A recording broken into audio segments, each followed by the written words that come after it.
Welcome to astrologymission.com। इस video में हम कवर कर रहे हैं कि कुंडली के त्रिसटाय के स्वामी हमेशा अशुभ फल देते हैं। त्रिसटाय माने तीसरे भाव के स्वामी, छठवें भाव के स्वामी और 11वें भाव के स्वामी, ये हमेशा अशुभ फल देते हैं जब इनकी दशाएं अंतर्दशाएं आती हैं। त्रिकोण के स्वामियों की जब दशाएं आती तो वो शुभ फल देते हैं, लेकिन जब केंद्र के स्वामियों के भाव की दशा आती है तो वो शुभ और अशुभ दोनों फल देते हैं।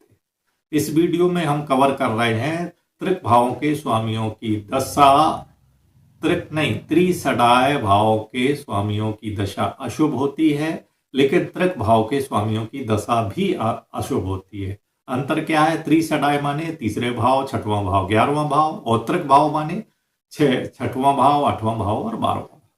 इस वीडियो में हम कवर कर रहे हैं त्रिसटाय के स्वामी यों की यदि दशा, महादशा, अंतरदशा आ जाएगी तो अशुभ रहेगी।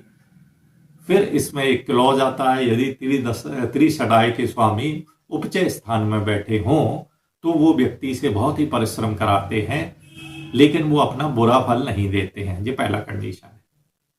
यदि त्रिसटाय के स्वामी उपचय स्थान अर्थात 3, 6, 10, 11 भाव में बैठे हों तो अब जातक से बहुत परिश्रम कराएंगे और बुरा फल नहीं देंगे।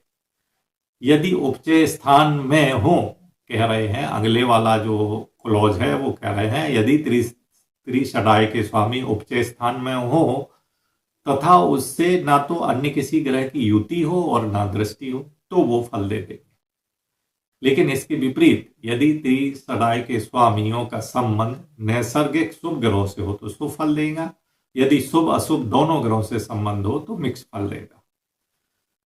अब अगले वाला क्लॉज कह रहा है यदि त्रिसटाय के स्वामी उपचय स्थानों में ना हो, कहीं भी हो, तो उस भाव को वो खराब करेंगे।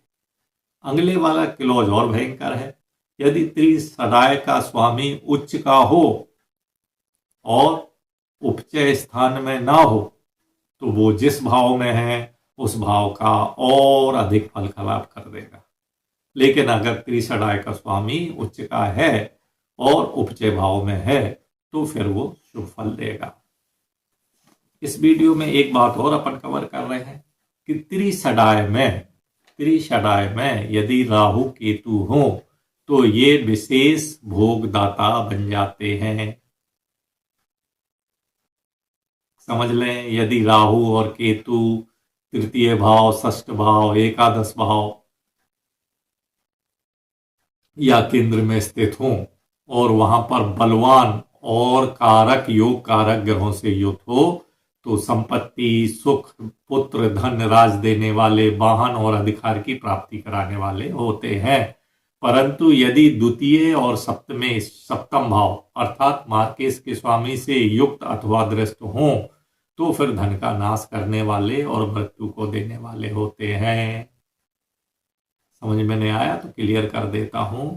यदि राहु केतु त्रिसटाय में हो तथा केंद्र स्थान में स्थित हो और वहां पर बलवान योग कारक ग्रहों से युक्त हो तो बहुत ही शुभ होते हैं। ये सुख, संपत्ति, पुत्र, धन, राज देने वाले, वाहन, अधिकार देने वाले होते हैं।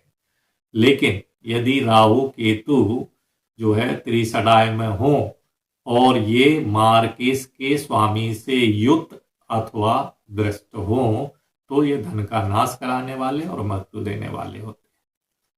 अब इसमें बात आती है, चूंकि 5 ग्रह जो है लगभग 2 स्थानों के स्वामी होते हैं, तो कहते हैं यदि वो जिसकी दशा चल रही है अर्थात दशानाथ यदि एक मारक कारक भाव का स्वामी हो और मारक भाव का स्वामी हो तो पहले किसका फल देंगे? तो जब ऐसी स्थिति आती है तो पहले वो शुभ फल देंगे। नमस्कार।